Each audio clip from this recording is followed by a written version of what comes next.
the team that put the Knicks out of their misery or caused the Knicks to make these decisions, the Indiana Pacers, win the Eastern Conference Finals in 6 games. First off, big shout out to Pascal Siakam, Eastern Conference Finals MVP, adds that to a resume that includes Most Improved Player, NBA champion, couple All-NBAs, couple All-Stars, G League champion, G League MVP as well. So he's building himself quite the case. And you and I actually had a fun back and forth about whether or not he would win Conference Finals MVP. And Tyrese Halliburton obviously didn't get the memo because he thought he was getting ready to pick up the award, but it actually went to Pascal Siakam. But we got the Pacers and the Thunder in the NBA Finals. I guess first thoughts, first impressions on what this matchup could be. The Thunder swept the Pacers this past year. The Thunder went 29-1 against Eastern Conference opponents this year. But the last time they lost a home game to a team from the East, March 2024, against the Pacers. So maybe that's an omen. We'll see.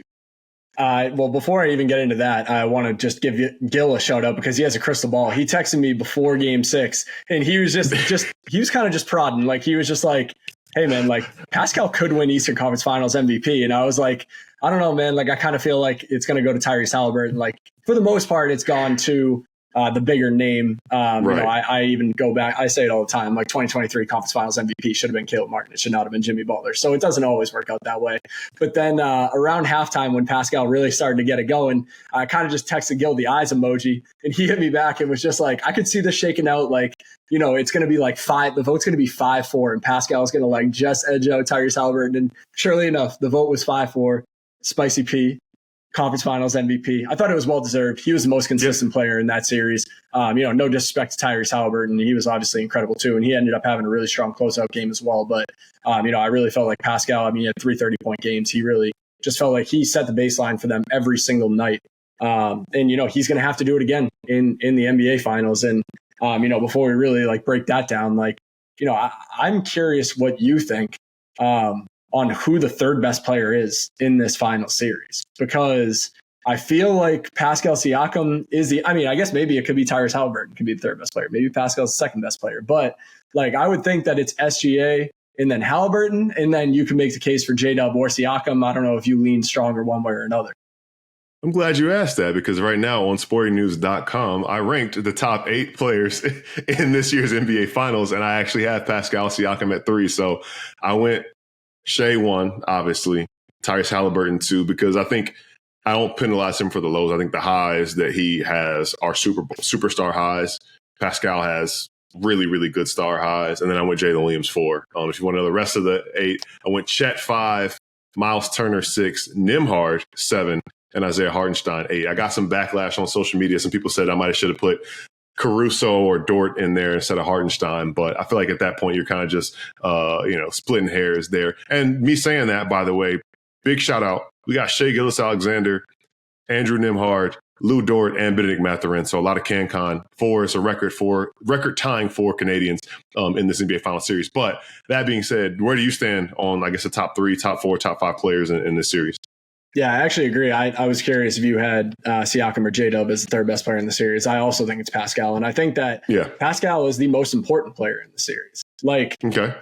So with Tyrese Halliburton, because he's different than other superstars where we've seen him score single digits like 13 times this year. So like, he doesn't necessarily always bring it from a scoring standpoint. He's going to need to bring it offensively. And I brought it up, I think it was last week or maybe 2 weeks ago. They're 30-3 when he scores 20 points. Like, or I think after Saturday, 31-3 now. Like, they win games when he scores. But if he's not scoring, even though that's not necessarily always his game to be score first, he still finds a way to make an impact. But I think the big difference here is that with Pascal Siakam, like, if he can have another series like he just had against the Knicks, then I really think that they have an opportunity to, you know, at least do some damage to OKC. I mean, they're minus 700 odds right now to win the series, which means Vegas is giving the Pacers almost a 0% chance of winning. Like, that's the way that it feels, at least. You know, in terms of odds, I think I saw it was the second lowest odds that any team in the last like 25 years, something like that, since 2000 has had to win the NBA Finals. I think it was like 0-2 Nets were the other team.